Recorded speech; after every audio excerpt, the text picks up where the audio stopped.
माणिकराव कोकाटे यांना कृषी मंत्री पदावर राहण्याचा नैतिक अधिकार नाही। आज देवेंद्र फडणवीस आणि अजित पवारांचा मला वाटतं वाढदिवस आहे आणि त्यांच्या वाढदिवसानिमित्त मुख्यमंत्र्यांनी महाराष्ट्राच्या शेतकऱ्यांना एक भेट दिली पाहिजे, ती म्हणजे अशा कृषी मंत्र्यांचा राजीनामा घेणं। असंवेदनशील, अकार्यक्षम असा कृषी मंत्री सातत्यानं महाराष्ट्राला लाभतो। माणिकराव कोकाट्यांच्या आधी दादा भुसे कृषी मंत्री होते, त्यांचाही काही शेतकऱ्यांना उपयोग झाला नाही आणि आता कोकाटे यांनी तर कहर केलेला आहे। ओसाडगावची पाटीलकी आहे शेती खातं म्हणजे, आणि त्या ओसाडगावच्या पाटीलकीत मन रमत नाही म्हणून विधिमंडळामध्ये रमी खेळत बसतात। ऑनलाईन गेमिंग का इतके दिवस या मंत्र्यांना मंत्रिमंडळात ठेवले मला कळत नाही। महाराष्ट्रामध्ये अशी काय मजबुरी आहे या राज्याच्या मुख्यमंत्र्यांची आणि उपमुख्यमंत्र्यांची?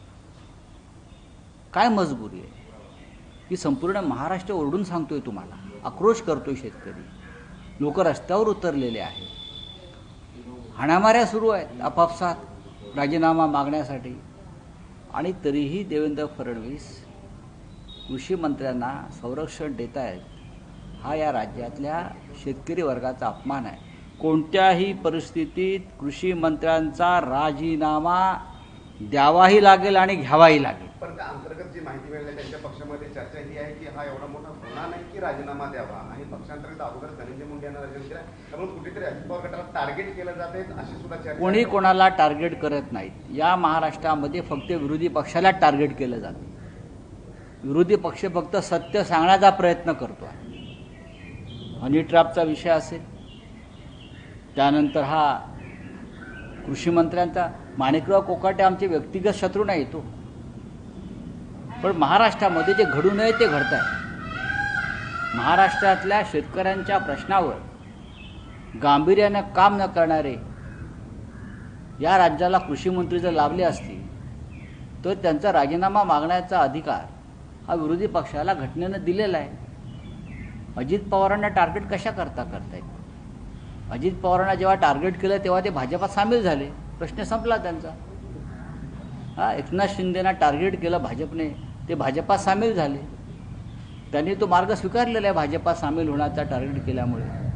अशा प्रकारचे अनेक भ्रष्टाचारी, गुंड, बलात्कारी हे भाजपात सामील होतात टार्गेट झाल्यावरती। तर नवीन काय आहे? त्यांचा आज वाढदिवस आहे। देवेंद्र फडणवीस आणि अजित पवार यांच्या दोघांसोबतही काम करण्याचा तुमचा अनुभव आहे, कोणत्या शब्दात त्यांना शुभेच्छा द्या? बघा, दोन्हीही नेते, मग देवेंद्र फडणवीस जे असतील किंवा अजित पवार असतील, या दोघांबरोबर मी जरी प्रत्यक्ष सरकारमध्ये नसलो कधीच, तरी आमचे लोक त्यांच्या मंत्रिमंडळामध्ये होते, आमच्या गाठीभेटी वारंवार तेव्हा झालेल्या आहेत।